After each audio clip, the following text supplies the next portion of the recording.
నా ప్రాణమా ప్రాణమా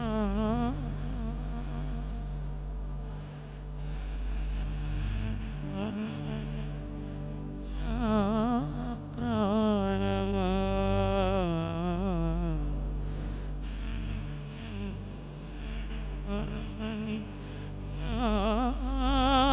ప్రాణమా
యెహోవా కట్టిన ఇల్లు ఇది, మహోన్నతుడు నిర్మించినది.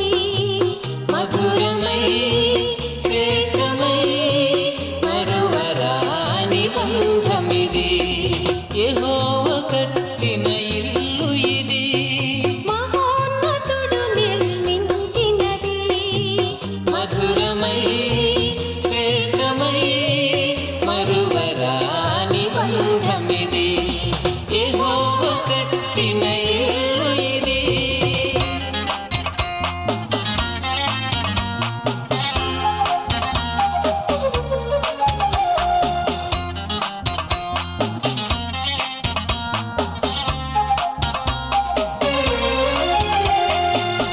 ఒంటరి బ్రతుకులు మరవాలని, జంటగా సతతం నిలవాలని, ఒంటరి బ్రతుకులు మరవాలని, జంటగా సతతం నిలవాలని, ఒకటిగా చేతులు కలపాలని, అన్యోన్యతతో మెలగాలని, ఒకటిగా చేతులు కలపాలని, అన్యోన్యతతో మెలగాలని, అన్యోన్యతతో మెలగాలని.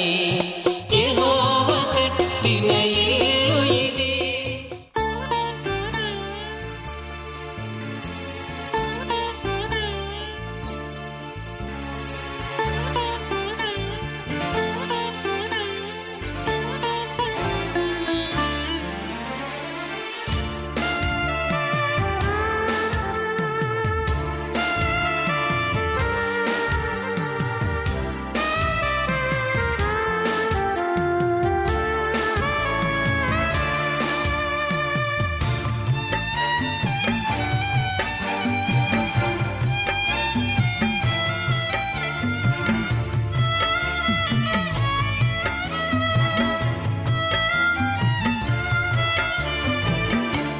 అనురాగవల్లి మా ఇంటి చాబిల్లి, అనురాగవల్లి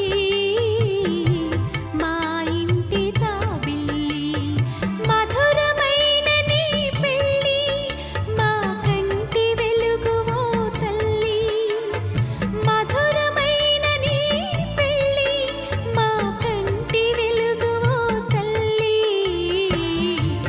అనురాగవల్లి మా ఇంటి చాబిల్లి, అనురాగవల్లి మా ఇంటి చాబిల్లి.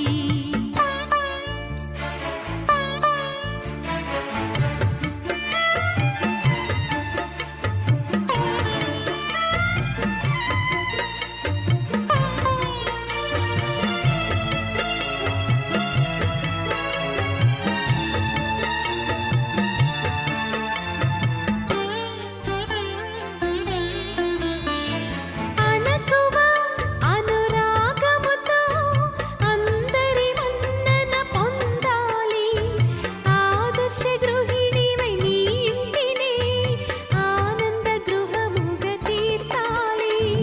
అణకువ అనురాగముతో అందరి మన్నన పొందాలి, ఆదర్శ గృహిణివై నీ ఇంటిని ఆనంద గృహముగా తీర్చాలి.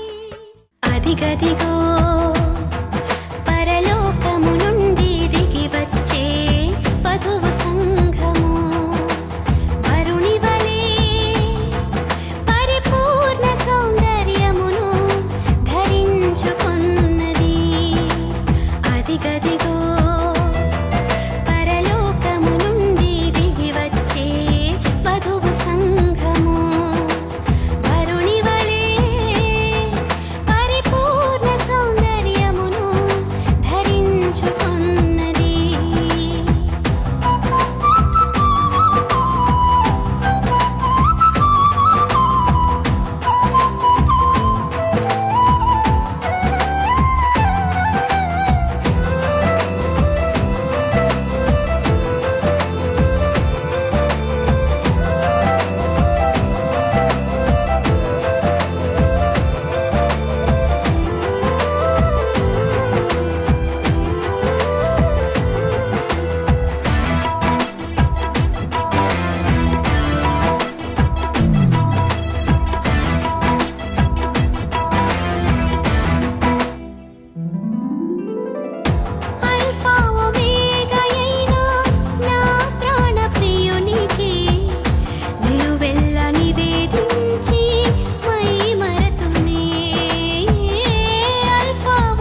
యేసయ్యా స్తోత్రార్హుడా అర్హతే లేని నన్ను ప్రేమించినావు జీవింతుయ్యలో నీ కోసమే సాక్షాత్మై నీ కోసమే సాక్షాత్మై ఆనందము నీలోనే ఆధారము నీవేగా ఆశ్రయం నీలోనే నా యేసయ్యా స్తోత్రార్హుడా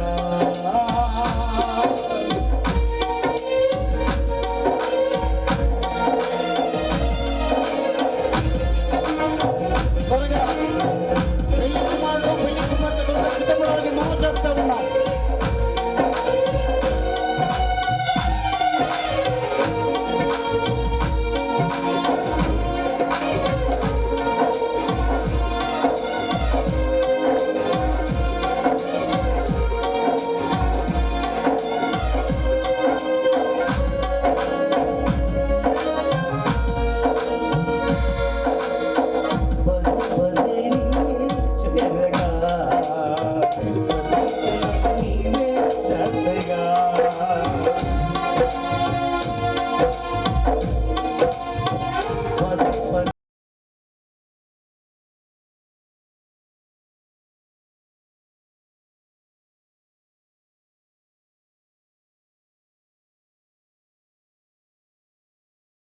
కలవరాల కోటలో కన్నీటి మాటలో కాపాడే కవచముగా నన్ను అవశించిన దివ్యక్షేత్రమా స్తోత్రగీతమా దివ్యక్షేత్రమా స్తోత్రగీతమా ఆనందము నీలోనే ఆధారము నీవేగా ఆశ్రయం నీలేనే నా యేసయ్యా స్తోత్రార్హుడా నా యేసయ్యా స్తోత్రార్హుడా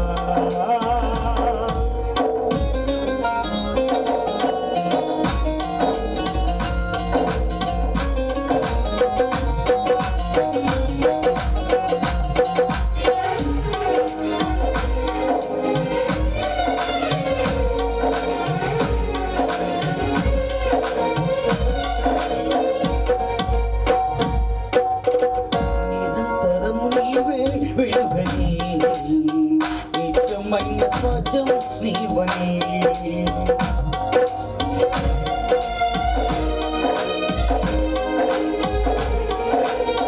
నిరంతరము నీవే వెలుగని నిత్యమైన స్వజం నీవని నీ సన్నిధి వీడగా సంగతించి పాడగా నీ సన్నిధి వీడగా సంగతించి పాడగా నీ కొరకే భోజమిటి నిన్ను ప్రకటించిన సత్యవాక్యమే జీవవాక్యమే సత్యవాక్యమే జీవవాక్యమే ఆనందం నీలోనే ఆధారం నీవేగా ఆశ్రయం నీలోనే నా యేసయ్యా స్తోత్రార్హుడా నా యేసయ్యా స్తోత్రార్హుడా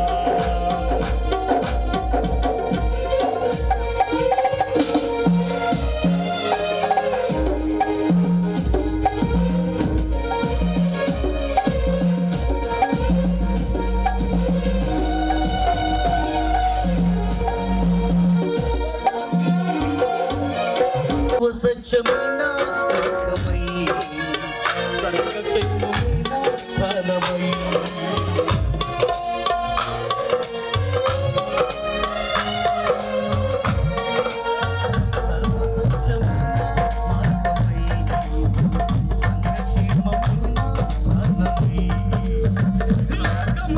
చూడగా నీ దాడులు వీడగా ఈ దర్శనం ఆశయం ఆనందము నీలోనే ఆధారము నీవేగా ఆశ్రయం నీలోనే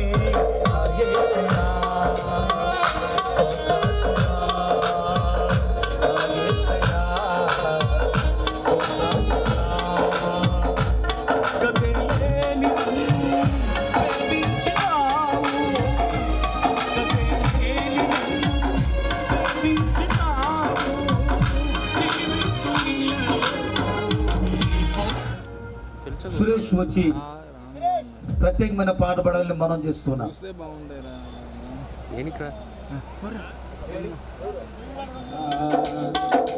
తోడే ఉంటే చదువే లేదయ్యా, దిగులే లేదయ్యా, తోడే ఉంటే చదువే లేదయ్యా,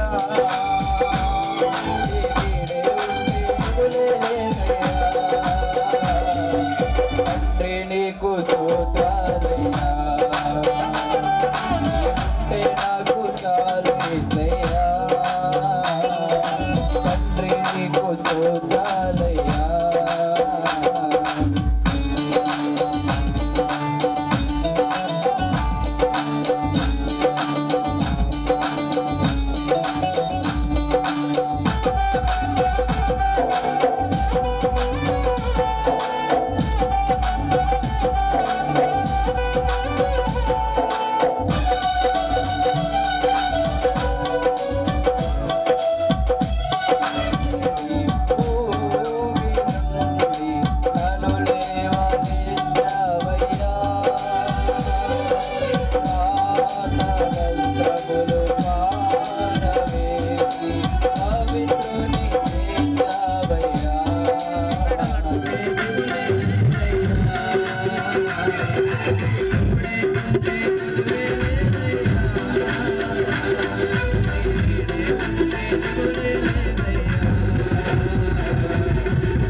నీకు స్తోత్రాలయ్యా,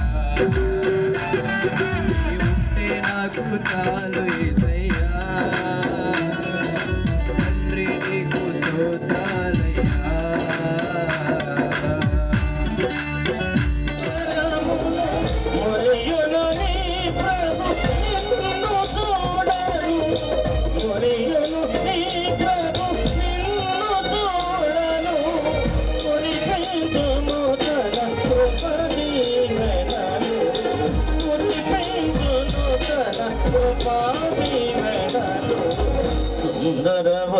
ఎవరి బిడ్డలను ఇంతవరకు ప్రేమించి ఆశీర్వదించి రక్షించి మరి వివాహానికి సిద్ధపాటు కలిగి ఈ విధంగా వివాహం జరిపించడానికై ఎంతోమంది దైవజనులు ప్రార్థించినారు. వారి ప్రార్థన ఫలితంగా ఈ కార్యక్రమం జరిగింది. అంత మాత్రమే కాదు, ఇక్కడ ఎవడపాలెంలో ఊరి మరి చివరిలో యేసత్తం గారు మరి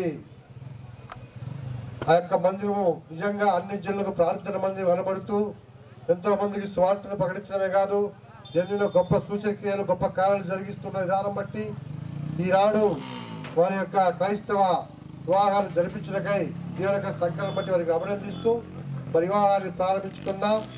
వివాహం యొక్క ప్రారంభ ప్రార్థన మన మధ్యలో నర్సరాపేట నుంచి వచ్చినటువంటి దైవజనులు తిమోతి గారు వచ్చి ప్రార్థన చేయాల్సిందిగా మనం చేస్తున్నాం. దైవజనులు తిమోతి గారు వచ్చి ప్రార్థన చేయాల్సిందిగా మనం చేస్తున్నాం.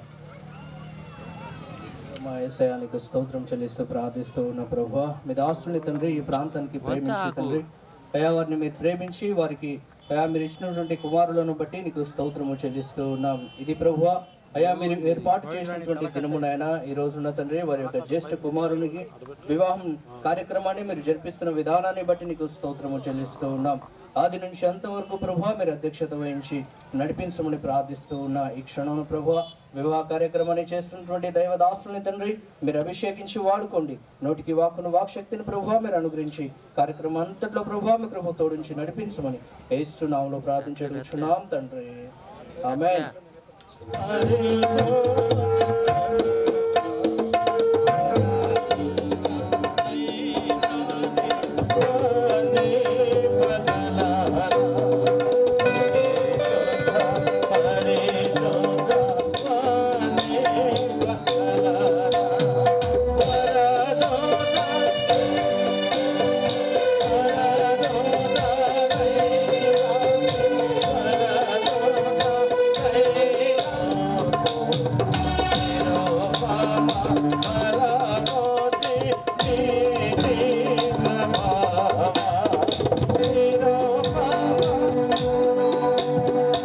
Hey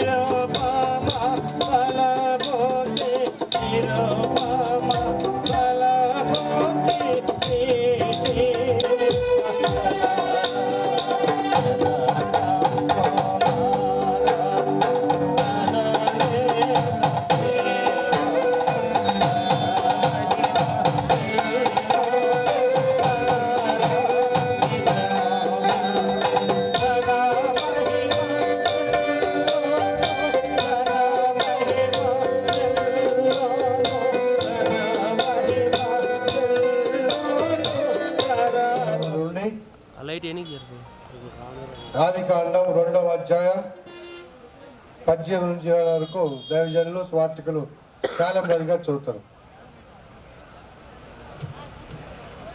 అందరికీ కూడా వందనాలు చేస్తూ ఉన్నాం. ఆదికాండ గ్రంథం 2వ అధ్యాయము 18 నుంచి 24 వచనాలు చదువుకుందాం. మరియు దేవుడైన యెహోవా నరుడు ఒంటరిగా ఉండడం మంచిది కాదు, వానికి సాటి అయిన సహాయమును వాని కొరకు చేయదనుకొనెను. దేవుడైన యెహోవా ప్రతి భూజంతువును ప్రతి ఆకాశ పక్షిని నేలను నిర్మించి ఆదాము వాటికి ఏ పేరు పెట్టినో చూచుటకు అతని యొద్దకు వాటిని రప్పించెను. జీవం గల ప్రతిదానికి ఆదాము ఏ పేరు పెట్టినో ఆ పేరు దానికి కలిగెను. అప్పుడు ఆదాము సమస్త పశువులకును ఆకాశ పక్షులకును సమస్త భూజంతువులకును పేర్లు పెట్టెను. అయినను ఆదాముకు సాటి అయిన సహాయం అతనికి లేకపోయెను. అప్పుడు దేవుడైన యెహోవా ఆదామునకు గాఢ నిద్ర కలుగజేసి అతడు నిద్రించినప్పుడు అతడి పక్కటెముకలో ఒక దాన్ని తీసి ఆ చోటును మాంసంతో పూడ్చివేసెను. తర్వాత దేవుడైన యెహోవా తాను ఆదాము నుండి తీసిన పక్కటెముకను స్త్రీనిగాను నిర్మించి ఆమెను ఆదాము వద్దకు తీసుకువచ్చెను. అప్పుడు ఆదాము ఇట్లనెను, నా ఎముకలో ఒక ఎముక, నా మాంసములో మాంసము, ఇది నరులోను తీయబడిన గనక నారి అనబడను. కాబట్టి పురుషుడు తన తండ్రిని తల్లిని విడిచి తన భార్యను అత్తుకొనను, వారు ఏక శరీరమై ఉందరు. దేవుడి మాటలు దించు. పురుషుడు భార్యకు శిరసై ఉన్నాడు, క్రీస్తు శరీరంలోకి రక్షణ ఉన్నాడు. సంఘము క్రీస్తునకు లోబడినట్టుగా భార్యలు కూడా ప్రతి విషయములోనూ తమ పురుషులకు లోబడవలెను. పురుషులారా, మీరు మీ భార్యలను ప్రేమించుడి, అటువలే క్రీస్తు కూడా సంఘమును ప్రేమించి అతి కలంకమైనను ముడదైనను అట్టిది మరి ఏదైనను లేక పరిశుద్ధమైనది గాను నిర్దోషమైనది గాను మహిమగల సంఘము గాను ఆయన తన ఎదుట దాన్ని నిలబెట్టుకునవలని వాక్యందు ఉదక స్థానము చేత దాన్ని పవిత్రపరచి పరిశుద్ధపరచుటకై దాని కొరకు తను తాను అప్పగించుకొనెను.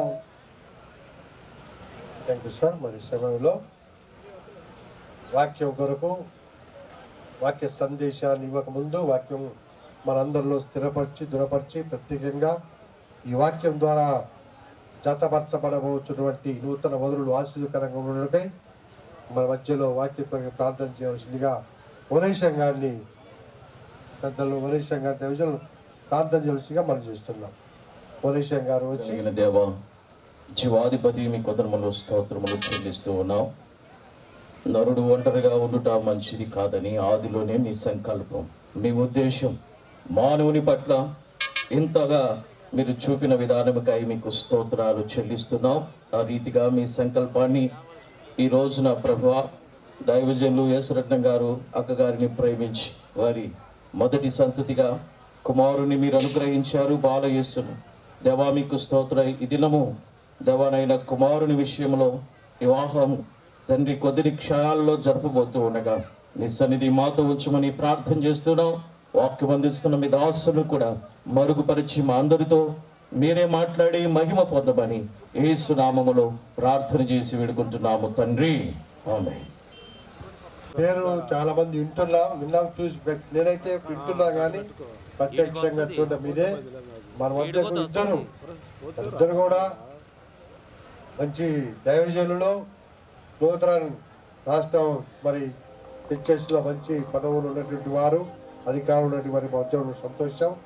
మరి ప్రత్యేకంగా ఈ సమయంలో దైవజనులు అలాగనే బీడీ కాలేజ్ ప్రిన్సిపాల్గా పనిచేస్తున్నటువంటి రాజేష్ శ్రీ కన్న గారు మన మధ్య సంతోషం. అలాగే కృపాకరాయ్ గారు కూడా బీడీ కాలేజ్ కరస్పాండెంట్ గారు, అలాగే జనరల్ కౌన్సిల్ మెంబరు ఉత్తరం చర్చెస్ బాబుని సంతోషం. వారికి ప్రత్యేకంగా వందనాలు తెలియజేసుకుంటూ మరి సమయంలో రాజేష్ సిల్ల కన్న గారు వాక్య సందేశం ఇస్తారు. ఆ తర్వాత వివాహాన్ని కూడా జరిపిస్తుంది. ఎందుకంటే వారు మనకు రావడమే సంతోషం. మన అందరికీ ప్రత్యేకంగా జతపరిచిన బిడ్డలందరికీ కూడా ఆశీర్వాదాన్ని తెలియజేసుకుంటూ వారికి సమయం.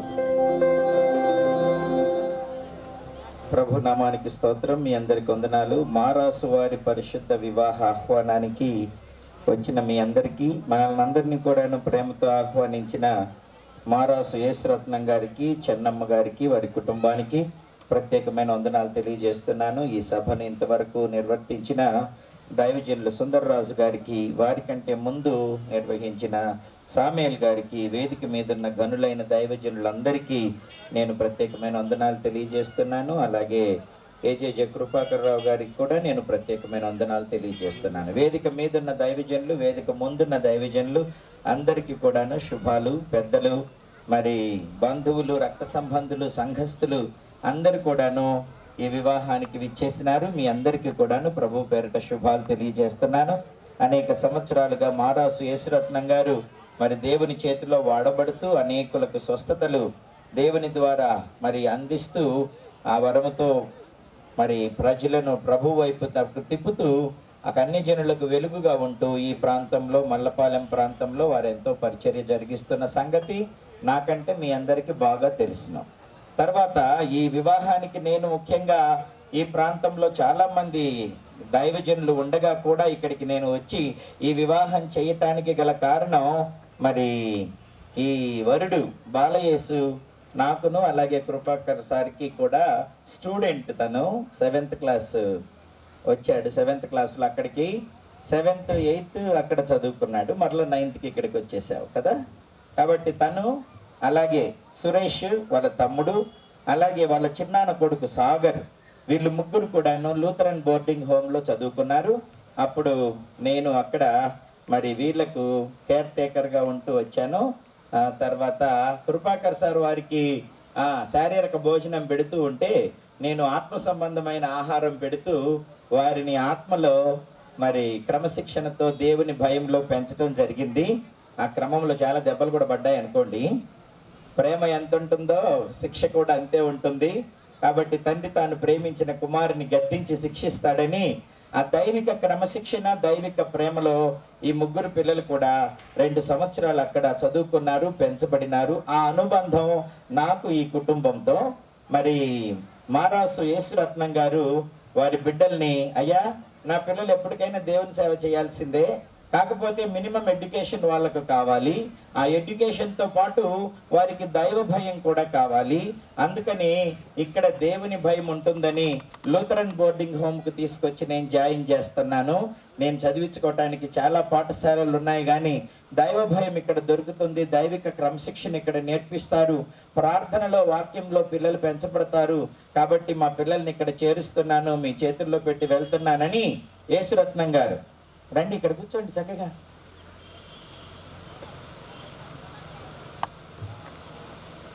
యేసురత్నం గారు అక్కడికి తీసుకొచ్చి ప్రార్థనాపూర్వకంగా వారిని అక్కడ జాయిన్ చేశారు. దేవుని కృపను బట్టి మాకు చేతనైనంత వరకు వాళ్ళను దైవ భయంలో పెంచగలిగాం. ఆ అనుబంధమే. మొన్నొకసారి గత సంవత్సరం అనుకుంటాను ఇక్కడ బ్యాప్టిజం ట్యాంక్ కట్టి ప్రార్థన ఏర్పాటు చేసినప్పుడు కూడా వారు నన్ను ఇక్కడికి ఆహ్వానించినారు. కనుక అప్పుడు కూడా వచ్చి సువార్త కూడికలో వాక్యం చెప్పడం జరిగింది. మరలా బాలయేసు నాకు వివాహం చేయాలని నాన్న వాళ్ళు తలపెట్టారు, మీరే వచ్చి చేయాలని నేను ఆశపడుతున్నాను అని అంటే నాకు చాలా ఆనందమైంది. ఎందుకనంటే పాఠాలు చెప్పాము చిన్నప్పుడు, ఆ తర్వాత దైవజనుడి కుమారుడిగా వారి నాన్నకు సేవలో సహకరిస్తూ ఉంటే ఇక్కడికి వచ్చి వాక్యం చెప్పి తనను యవనస్తుడిగా చూడడం జరిగింది. ఇప్పుడు గృహస్థ జీవితంలో ప్రవేశపెట్టబడడం చూసి చాలా ఆనందపడుతున్నాను. పిల్లలు మన కళ్ళ ముందే పెరిగి పెద్దయి ప్రయోజకులైతే అంతకంటే ఏం సంతోషం ఉంటుంది. కాబట్టి అట్లాగా చిన్న 7వ తరగతి విద్యార్థిగా నాకు ఆత్మలో పరిచయమైన ఆ బిడ్డ ఈరోజు పెద్దవాడై వివాహ వయసుకు వచ్చి తల్లిదండ్రుల ఇష్టము మేరకు దైవ చిత్తానుసారముగా ఈ వివాహంలో జతపరచబడడం, ఇంతమంది పెద్దలు దైవజనులు యేసురత్నం గారిని బట్టి అందరూ ఇక్కడికి రావడం, మరి విశ్వాసులు ఇక్కడ ఉండడం, ఈ ఘనమైన వివాహ కార్యక్రమాన్ని మనమందరం కూడాను దేవుని సన్నిధిలో వారి ఆశీర్వాదం కొరకు జరిగించటం చాలా ఆనందంగా ఉంది. అందుకు నేను ప్రభువును స్తుతిస్తున్నాను. యేసురత్నం గారికి కూడా ప్రత్యేకమైన వందనాలు వారి ఆహ్వానాన్ని బట్టి తెలియజేస్తున్నాను. మంచిది. ఇప్పటికే సమయం చాలా ఆలస్యంగా నడుస్తోంది. మన బండి 12:05 అని ఇక్కడ రాయబడింది, కానీ దరిదాపు 2 గంటలు అవుతోంది. అందుకని భోజనాలు కూడా రెడీగా ఉన్నాయి. ఇంకా నేను ఆలస్యం చేస్తే ఇప్పుడు దాకా భరించిన వాళ్ళు భరించడం కష్టమవుతుంది. అయినా కొద్దిసేపు ఓర్చుకోండి, ఓకేనా? నేను యాజ్ ఎర్లీ యాజ్ పాసిబుల్ నేను వివాహాన్ని ముగించడానికే ప్రయత్నం చేస్తాను. కానీ వాక్యం లేకుండా మనం ఊరికే పెళ్లి చేసుకుంటే దాని వలన ప్రయోజనం ఉండదు. ఎందుకనంటే వివాహ వ్యవస్థను ఏర్పాటు చేసిన వాడు దేవుడు. వివాహం అన్ని విషయాలలో ఘనమైనదిగా ఉండాలని దేవుడు కోరుకున్నాడు. వివాహ వ్యవస్థ దేవుని యొక్క ఉత్తమోత్తమమైన ఆలోచన. అర్థమవుతుందా? దేవుని యొక్క ఉత్తమోత్తమమైన ఆలోచన. ఎందుకనంటే ఆదికాండంలో దేవుడు ఆదామును హవ్వను కలుగచేసి వారిద్దరిని ఆశీర్వదించాడు. వారిద్దరికి ఆయనే వివాహం చేశాడు. అప్పట్లాగా ఇప్పుడు ఆ పెద్ద టెంట్లు ఏం లేవు. అది ఏదైనా తోట. అప్పుడు ఎవరు మనుషులు లేరు, వారిద్దరే మనుషులు. ఎందుకని? వారికి తల్లిదండ్రులు లేరు. దేవుడే వారిని నేలమంటితో తన రూపంలో తయారు చేసి నరులుగా వారికి పేరు పెట్టి హవ్వను ఆదామును తయారు చేసి వారిద్దరిని భార్యాభర్తలుగా చేసి వారిని దీవించినాడు. ఎట్లనగా ఆదికాండము 1వ అధ్యాయము 28వ వచనం, 27 కూడా చదువుతాను. దేవుడు తన స్వరూపమందు నరుని సృజించెను, దేవుని స్వరూపమందు వారిని సృజించెను, నరుని స్త్రీనిగాను పురుషునిగాను వారిని సృజించెను. దేవుడు వారిని ఆశీర్వదించెను. ఎట్లనగా మీరు ఫలించి అభివృద్ధి పొంది విస్తరించి భూమిని నిండించి దానిని లోపరుచుకొనుడి, సముద్ర చేపలను ఆకాశ పక్షులను భూమి మీద ప్రాకు ప్రతి జీవిని ఏలుడని దేవుడు వారితో చెప్పెను. ప్రియ దేవుని పిల్లారా, వారిద్దరిని కూడా దేవుడు ఏదైనా తోటలో సర్వము తానే అయి వారిద్దరిని సృష్టించిన దేవుడే వారిద్దరిని భార్యాభర్తలుగా చేసి మీరు ఫలించి అభివృద్ధి చెంది భూమిని నిండించి దాన్ని లోపరుచుకొని కెమెరాలు వీడియోలు కొంచెం సైలెంట్గా ఉండండి, దాన్ని లోపరుచుకొని ఏలండి విస్తరించండి అని దేవుడు వారిని ఆశీర్వదించాడు. ఆనాటి నుంచి ఈనాటి వరకు మానవ జీవితము మానవ జాతి విస్తరిస్తూ వచ్చింది. ఈ వివాహము బహు ఘనమైనదయ్యింది. ఈ వివాహ వ్యవస్థ గురించి మరి దేవుని యొక్క ఉద్దేశాలను ఇప్పుడే దైవజనులు చదివి వినిపించినారు. ఆదికాండము 2వ అధ్యాయము 18వ వచనం, మరియు దేవుడైన యెహోవా నరుడు ఒంటరిగా ఉండటం మంచిది కాదు, వానికి సాటి అయిన సహాయము వాని కొరకు చేయుదుననుకొనెను. దేవుడైన యెహోవా ప్రతి భూజంతువును ప్రతి ఆకాశ పక్షిని నేల నుండి నిర్మించి ఆదాము వాటికి ఏ పేరు పెట్టినో చూచుటకు అతని యొద్దకు వాటిని రప్పించెను. జీవము గల ప్రతిదానికి ఆదాము ఏ పేరు పెట్టినో ఆ పేరు దానికి కలిగెను. అప్పుడు ఆదాము సమస్త పశువులను ఆకాశ పక్షులను సమస్త భూజంతువులకును పేర్లు పెట్టెను. ఆయనను ఆదామునకు సాటి అయిన సహాయము లేకపోయెను. అప్పుడు దేవుడైన యెహోవా ఆదామునకు గాఢ నిద్ర కలుగజేసి అతడు నిద్రించినప్పుడు అతని ప్రక్కటెముకలలో ఒక దానిని తీసి ఆ చోటును మాంసముతో పూడ్చివేసెను.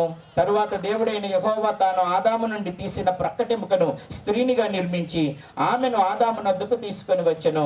అప్పుడు ఆదాము ఇట్లనెను, నా ఎముకలలో ఒక ఎముక, నా మాంసములో మాంసము, ఇది నరుల్లో నుండి తీయబడిన గనుక నారీ అనబడును. కాబట్టి పురుషుడు తన తండ్రిని తల్లిని విడిచి తన భార్యను హత్తుకొనును, వారు ఏక శరీరమై ఉందురు. నా ప్రియ దేవుని పిల్లరా, చదవబడిన ఈ వాక్యంలో భార్యాభర్తలను దేవుడు జత చేసినాడు. ఎలాగా అనంటే ఇద్దరు ఒకటిగా ఉండాలి. శరీరాలు రెండైనా మనస్సు ఒకటవ్వాలి. పెళ్లి జరిగితే సరిపోదు. హెబ్రీ పత్రికలో చెప్పినట్లు వివాహము ఘనమైనది, అన్ని విషయాలలో ఘనమైనది అని రాయబడినప్పుడు అంతటితో ఆపలేదు, అది ఘనమైనదిగా ఉండవలను అని కోరుకున్నాడు.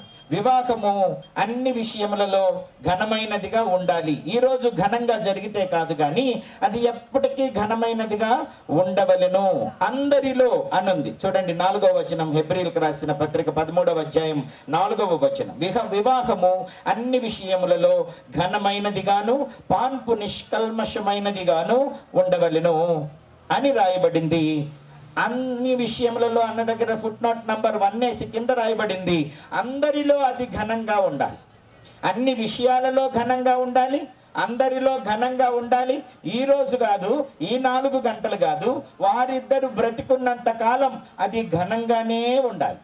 అది ఘనంగానే ఉండాలి అన్నది దేవుని యొక్క ఉద్దేశం. కారణం ఏమిటంటే ఈ దినాల్లో కోట్లు పెట్టి వివాహాన్ని జరిగిస్తున్నారు. చాలా వెరైటీల ఆహార పదార్థాలతోటి, విందు భోజనాలతోటి, హంగు ఆర్భాటాలతోటి, వెండి బంగారాలు, వస్త్రాలు, ఆ తర్వాత వాహనాలు, పెద్ద పెద్ద మైక్ సిస్టంలు, డాన్సులు, తపాసులు అన్నిటితోటి ఘనంగా కోట్లు ఖర్చు పెట్టి వివాహాన్ని జరిగిస్తున్నారు. కానీ అది కొన్ని రోజుల్లోనే అబాసు పాలైపోతున్న పరిస్థితులు చాలా చోట్ల మనం చూస్తున్నాం. చాలా చోట్ల వివాహము హేళన చేయబడుతోంది, వివాహం అవమానపరచబడుతోంది, వివాహం అస్థిరంగా మారింది, వివాహము చాలా అబాసు పాలైపోతోంది. అలా అవ్వకూడదన్నది దేవుని యొక్క ఉద్దేశం. ఎందుకని? వివాహము అన్ని విషయములలో ఘనమైనది. ఇది మీకు అర్థం అవడానికి ఒక విషయాన్ని నేను చెబుతాను. ఓసారి ఒక సైకాలజిస్ట్ ఒక ఆవిడని పిలిచి, పెళ్ళైన ఆవిడని, నీకు ఇష్టమైన వాళ్ళ పేర్లు బోర్డు మీద రాయి కొంతమందివి అని అంటే ఆమె 300 పేర్లు రాసిందట. 300 వద్దులే, కొంచెం ఫిల్టర్ చేసి ముఖ్యమైన వాళ్ళు ఉంచి, అంత ముఖ్యం కాదన్న వాళ్ళు తీసేసేయనంటే 100 పేర్లు తీసేసిందంటే ఇక 200 ఉన్నాయండి.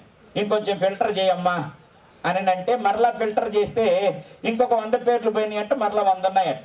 ఇది కూడా ఎక్కువే, ఇంకా ఫిల్టర్ చెయ్యనని అంటే ఆమె ఇంకా వడపోసి ముఖ్యమైన అన్నంలో 50 పెట్టిందంట. అప్పుడు ఆయన ఇంకా ఇంకా ఇంకా ఇంకా వడపోయమంటుంటే బాగా దగ్గరి సంబంధాలు, ఈ లేకపోతే నేను ఉండలేను అన్న సంబంధాలు ఉంచి మిగతాయన్ని తీస్తూ 20కి వచ్చిందట. 20 కూడా ఎక్కువే తీసేయమని అంటే తీసి 10కి వచ్చిందట. ఎక్కడి నుంచి? 300 దగ్గర నుంచి 10 దాకా వచ్చిందంటే ముఖ్యమైన సంబంధాలు. ఇక ఇందులో కూడా నువ్వు ఫిల్టర్ చేసి తీసేయాలన్నాడట. ఇక నా వల్ల కాదు, నేను తీసేయననిందట. అట్టంటే కుదరదు, తీసేయాల్సిందే. ఏది మరీ ముఖ్యమైన సంబంధమో అది తేలుద్దాం, ముందు తీసేయనని చెప్తే ఇంకొక 2 పేర్లు చేసిందంటే ఇక 8 ఉన్నాయి అంటే నేను తీయనని మొరాయించి కూర్చుందట. తీయాల్సిందే అని అన్నాడు. ఆ 8 మంది ఎవరో చెప్పనా? ఆమె, వాళ్ళ ఆయన, వాళ్ళిద్దరు పిల్లలు, కొడుకు కూతురు, ఆ తర్వాత వాళ్ళ అత్త మామ, వాళ్ళ అమ్మ నాన్న, ఈ 8 మంది. ఇంకెవరిని తీసేసిద్ది మరి? అందరూ ముఖ్యమే. కానీ ఆ సైకాలజిస్ట్ మరలా గట్టిగా చెప్పిందట, నా మాట విని ఇంకొక 2 తీసేయాలి. 2 తీసేయాలంటే ఎవరిని తీసేయాలా అని ఆలోచిస్తూ పాపం చేతులు వణికిపోతుంటే కళ్ళల్లో నీళ్ళు వస్తుంటే వాళ్ళ అమ్మ నాన్న పేరు కొట్టేసిందట. అప్పుడు ఎక్స్ప్లెనేషన్ అడిగాడట సైకాలజిస్ట్.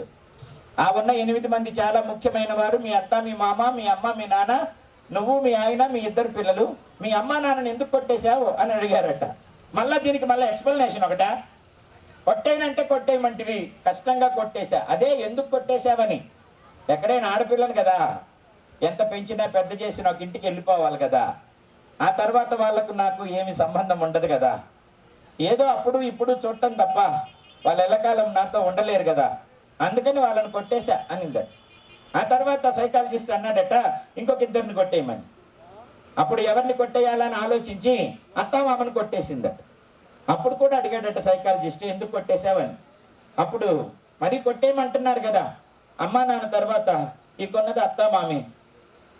అత్తమామలు అమ్మా నాన్న కంటే కొంచెం దగ్గర. ఎందుకని అంటే కొంతకాలం అమ్మ దగ్గర, నాన్న దగ్గర పెరిగాను, ఆ తర్వాత జీవితకాలం అంతా అత్తమామ దగ్గరే పెరుగుతాను. అత్తమామలు కూడా మిగతా పిల్లలు ఉన్నారు కాబట్టి వాళ్ళతో సంబంధాలు ఉంటాయి. అందుకని వారు ఈ మిగతా వాళ్ళతో పోల్చుకుంటే అంత దగ్గర కాదు కాబట్టి, ఎట్టయినా కొంచెం దూరమే కాబట్టి వాళ్ళని కొట్టేశా అని చెప్పింది.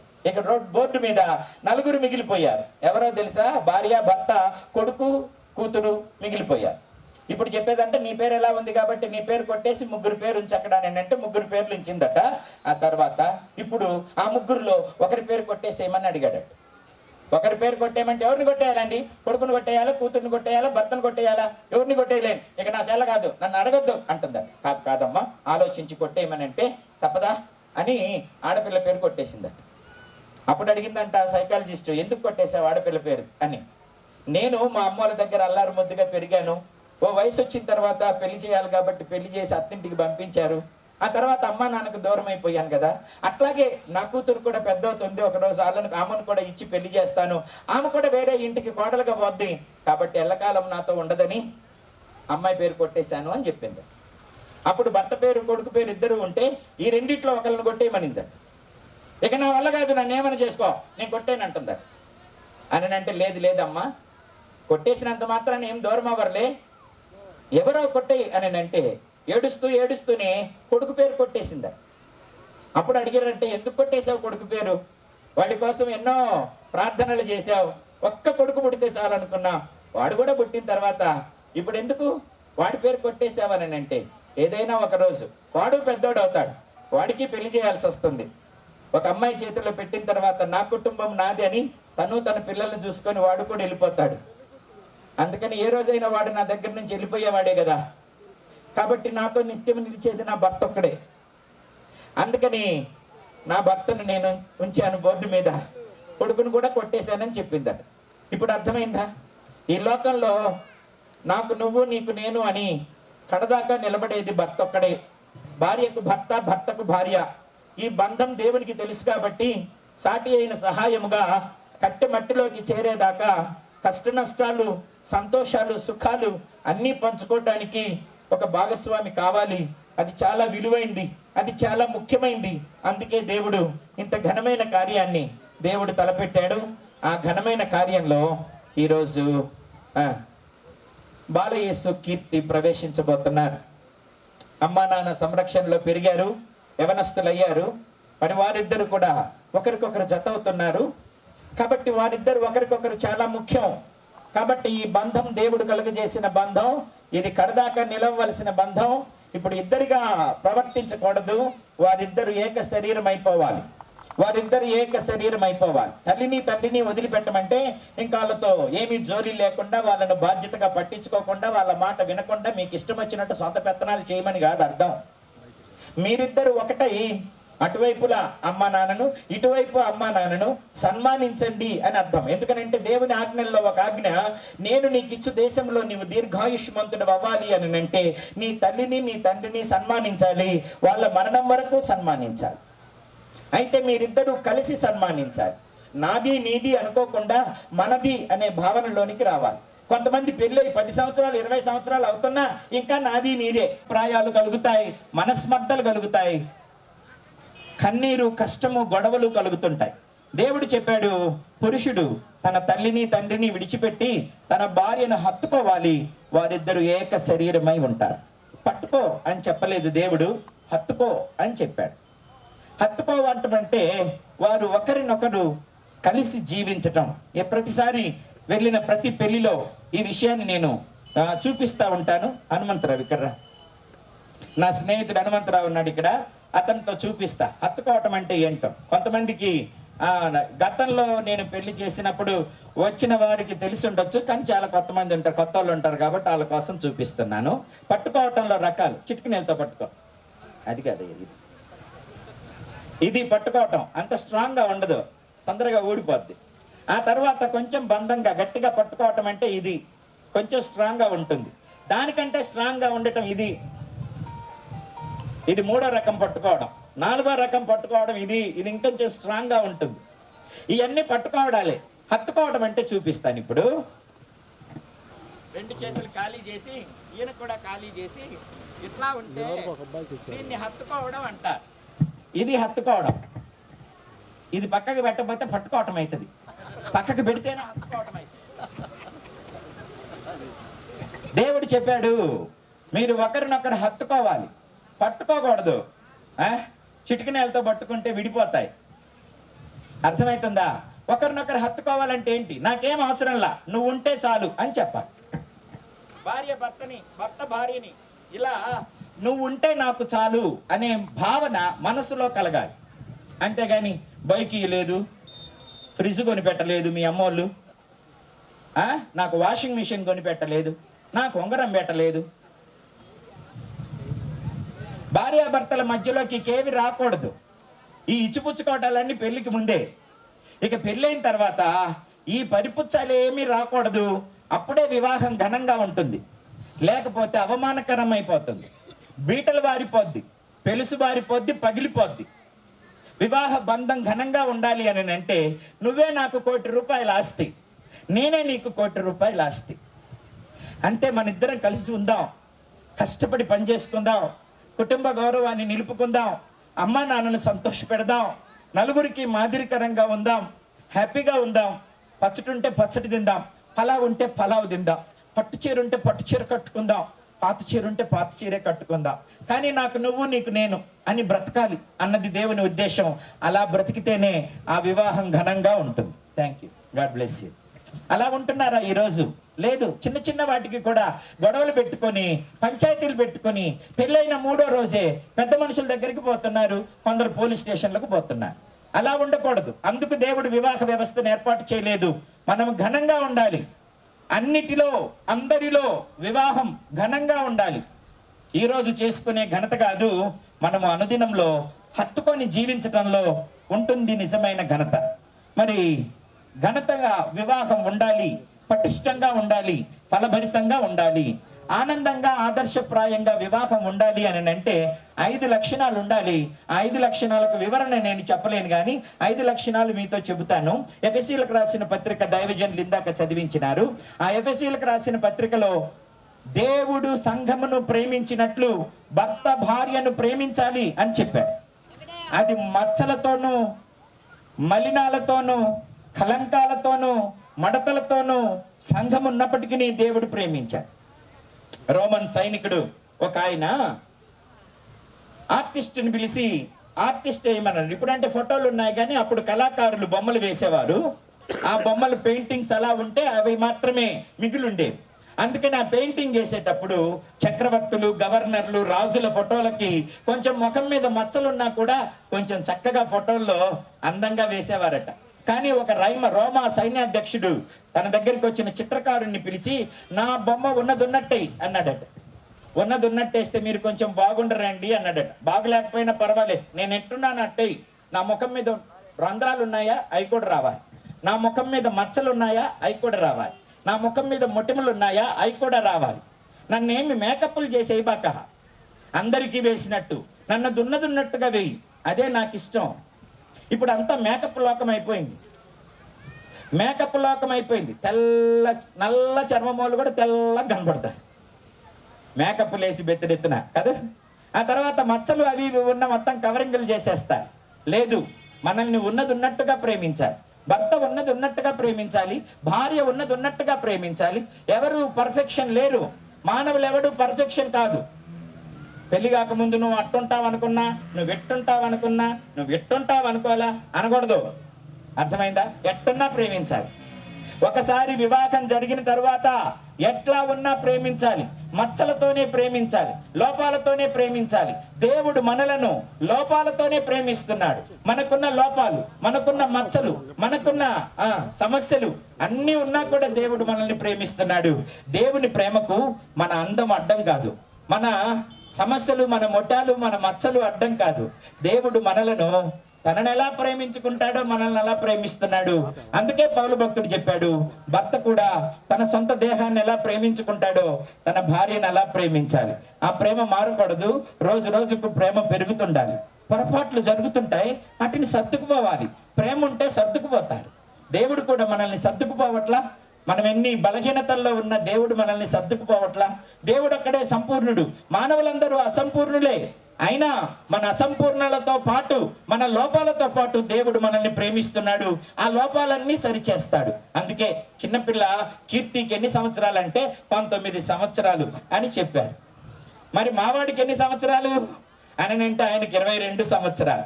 ఇద్దరు చిన్న బిడ్డలే, కానీ యవనస్తులు వివాహ వయసుకు వచ్చినారు. వారిద్దరు ఒంటరిగా ఉండటం మంచిది కాదని యేసురత్నం గారు ఆలోచించి వారిద్దరిని కూడా కుటుంబీకులుగా చేస్తున్నారు. అది మంచిది. ఈ వయసులో పెళ్లి చేసుకోవటం మంచిది. ఒకరి పట్ల ఒకరు నమ్మకంగా ఉండటం మంచిది. ఒకరినొకరు సన్మానించుకోవటం మంచిది. ఒకరినొకరు ప్రేమించుకోవటం మంచిది. ఒకరికొకరు తోడుగా ఉండటం మంచిది. భార్య దొరికిన వానికి మేలు దొరికెను. ఆ మేలులోనే కొన్ని లోపాలు ఉండొచ్చు. భర్తలో కొన్ని లోపాలు ఉంటాయి, భార్యలో కొన్ని లోపాలు ఉంటాయి. ఒకరినొకరు అర్థం చేసుకుని, ఒకరినొకరు సరి చేసుకుంటూ, ఒకరినొకరు ప్రోత్సహించుకుంటూ ఈ జీవితంలో ముందుకు సాగాలే గాని ఒకరినొకరు ఏలెత్తి చూపి నిందించుకోవటం, తీర్పులు తీర్చుకోవటం, దూషించుకోవటం, ద్వేషించుకోవటం, ఫల్సం చేసుకోవటం, చులకం చేసుకోవటం చేయకూడదు.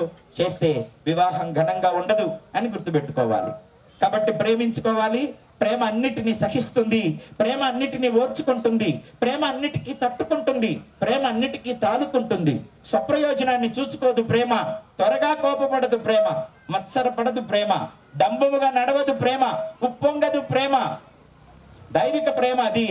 కొరింథీయులకు రాసిన పత్రిక 13వ అధ్యాయంలో ఆ ప్రేమ గురించి చెప్పడం జరిగింది. మానవుల ప్రేమ ఎలాంటిదంటే, ఈ రోజున్న ప్రేమ సాయంత్రానికి ఏమైందో తెలియదు. నేను నిన్ను ప్రేమిస్తున్నాను వెంటబడిన వాళ్ళు ప్రాణం తీస్తున్నారు కొన్నిసార్లు. ఆ ప్రేమ ఏమిటో అర్థం కాని ప్రేమ, అది మోసపూరితమైన ప్రేమ. అందుకే దైవిక ప్రేమ భార్యాభర్తల మధ్య ఉంటే ఆ ప్రేమ అనేకులకు మాదిరికరంగా దేవునికి మహిమకరంగా ఉంటుంది. అందుకని సహించాలి, క్షమించాలి, లోపాలున్నా కూడా సరిదిద్దాలే గాని నీవు లోపం ఉందని వదిలేయకూడదు, నిర్లక్ష్యం చేయకూడదు. అది మొదటి లక్షణం. రెండవ లక్షణం నమ్మకం ఉండాలి ఒకరి పట్ల ఒకరికి. దాపరికాలు ఉండకూడదు. ఈ సెల్ ఫోన్ వచ్చిన తర్వాత చాలా కుటుంబాలు పాడైపోతున్నాయి. ఎవడు ఫోన్ ఆడిదే, ఎవడు లాక్ వాడిదే. భర్త లాక్ భార్య తీస్తే పెద్ద గొడవ, భార్య లాక్ భర్త తీస్తే పెద్ద గొడవ, భార్య ఫోన్ భర్త చూస్తే గొడవ, భర్త ఫోన్ భార్య చూస్తే గొడవ. ఆ ఫోన్లతోనే దండలు వస్తున్నారు. ఇప్పుడు ఈ ఫోన్ వచ్చిన తర్వాత కుటుంబ జీవితాలు చాలా పెలుసుబారిపోయినాయి. నా ప్రియ దేవుని పిల్లారా, నేను మీతో చెబుతున్నాను, వివాహం చేసుకునే బాలయేసు కీర్తితో పాటు ఇక్కడ వివాహమైన వారు, వివాహం చేసుకోబోయేవారు కూడా ఈ సెల్ ఫోన్ను ఎంత జాగ్రత్తగా వాడుకుంటే అంత మంచిది. భార్యాభర్తల మధ్య దాపరికాలు ఉండకూడదు, ఒకరికి ఒకరికి తెలియని స్నేహాలు ఉండకూడదు. ఇప్పుడు దాకా ఉంటే ఉన్నాయేమో కానీ అన్నీ ఎలాగుండాలా? ట్రాన్స్పరెంట్గా ఉండాలి.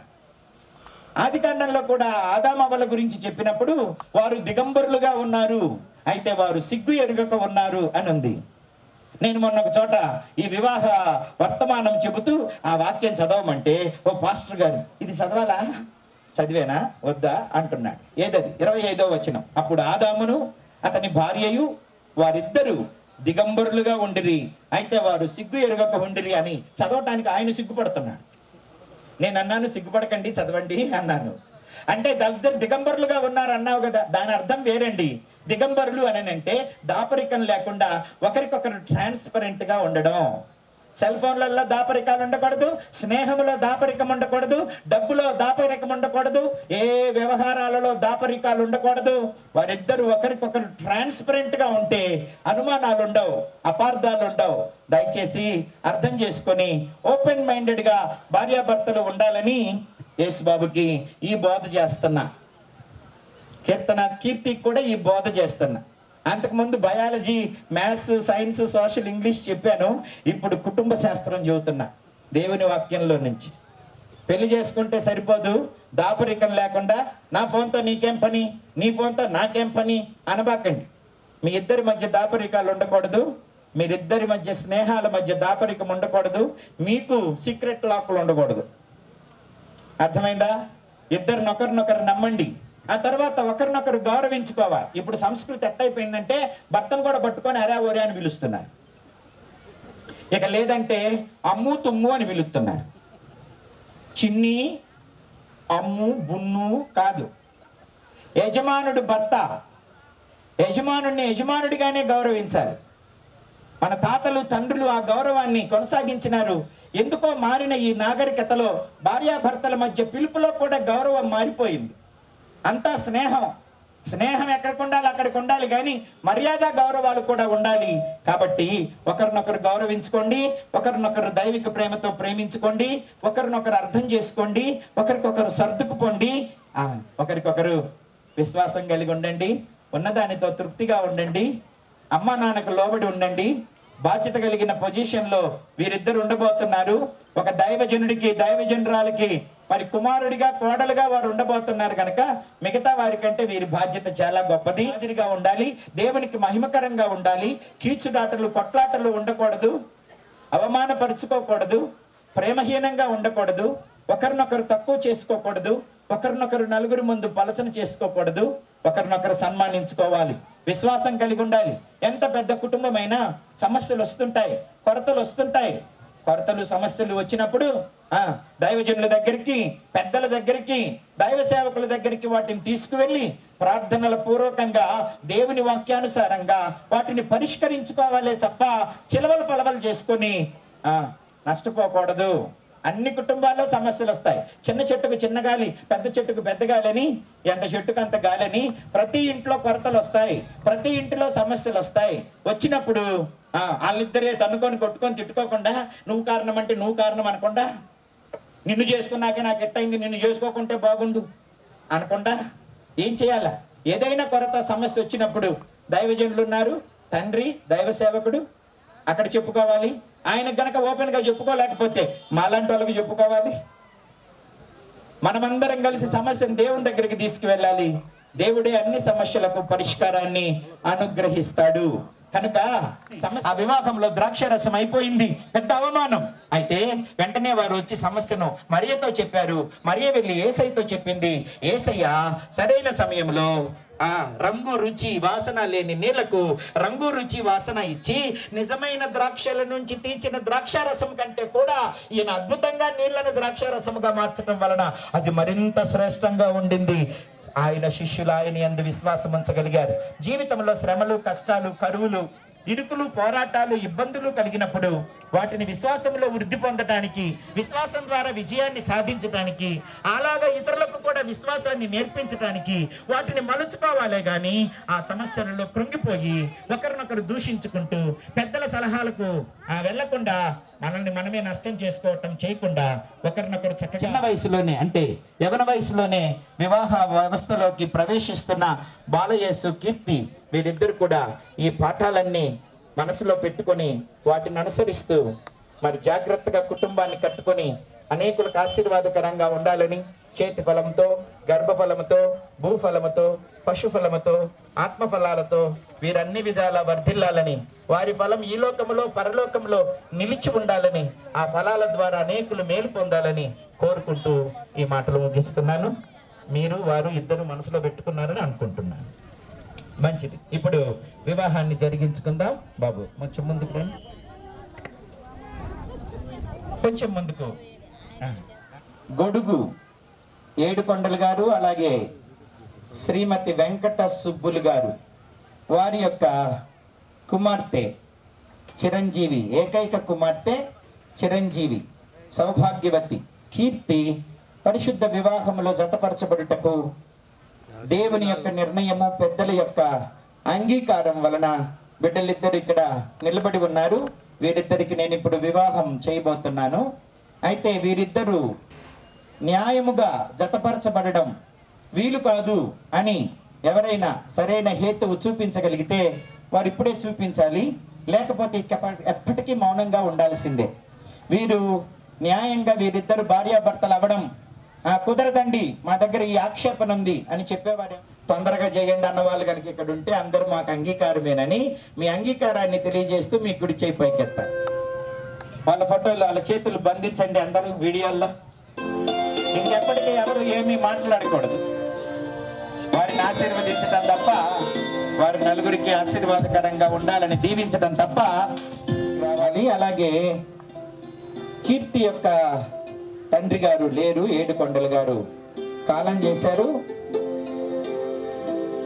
వెంకట సుబ్బులు గారు ఉన్నారు. వారు కానీ వారి తరపున ఎవరైనా బాధ్యత వహించే పెద్దలు కానీ ఇక్కడికి రావచ్చు. ఇంకో మైకి శేషరత్నం గారు, ఇప్పటి వరకు మీరు కన్ని పెంచి పెద్ద చేసిన మీ ప్రథమ కుమారుడు, ప్రథమ పుత్రుడు బాలయేసుని ఈ వివాహంలో మరి మీ బాధ్యతలన్నీ విడిచిపెట్టి తన ఒక గృహస్థ జీవితాన్ని దేవుని చిత్తంలో కట్టుకోవటానికి కీర్తిని తన భార్యగా, మీ కోడలుగా చేసుకోవటం మీకు ఇష్టమేనా? ఇష్టమే. ముమ్మాటికి మీకున్న బాధ్యతలన్నీ వదిలిపెట్టి వారికి స్వాతంత్ర్యాన్ని ఇచ్చి ఒక సలహాదారుగా ఉంటూ వారిని దైవికమైన కుటుంబాన్ని కట్టుకోవటంలో వారిని పూర్తిగా సహకరించి నడిపిస్తారా? నడిపిస్తాను. ఓకే అమ్మా, కీర్తిని మీ ఇంటి కోడలుగా చేసుకొని మీ కుమారుడికి భారీగా స్వీకరించడానికి మీరు ఇష్టపడుతున్నారా? ఏమన్నా అక్కడ ఇక్కడ ఏమన్నా ఏమీ లేవా? పరిపూర్ణం ఇష్టమే. ఓకే, పట్టుకో బాబు. అమ్మాయి తరపున వచ్చావు కదా, అమ్మాయిని కీర్తిని మరి బాలయేసుకి ఓకే. ఏమ్మా, అమ్మాయిని అప్పగించడం మీకు ఇష్టమేనా? మళ్ళీ అప్పుడప్పుడు రమ్మని పిలుస్తారా? కష్టమైతేరా, ఏం దాడు చూసేది మేము పెడతాం, మాకు లేదా అంటారా? ఎన్ని కంప్లైంట్ చేసినా పిలవకూడదు, అక్కడే ఉండు, అక్కడే కట్టుకో అని చెప్పాలి. ఓకేనా? ముమ్మాటికి ఇష్టమేనా? ఇష్టమే. అయితే వారిద్దరి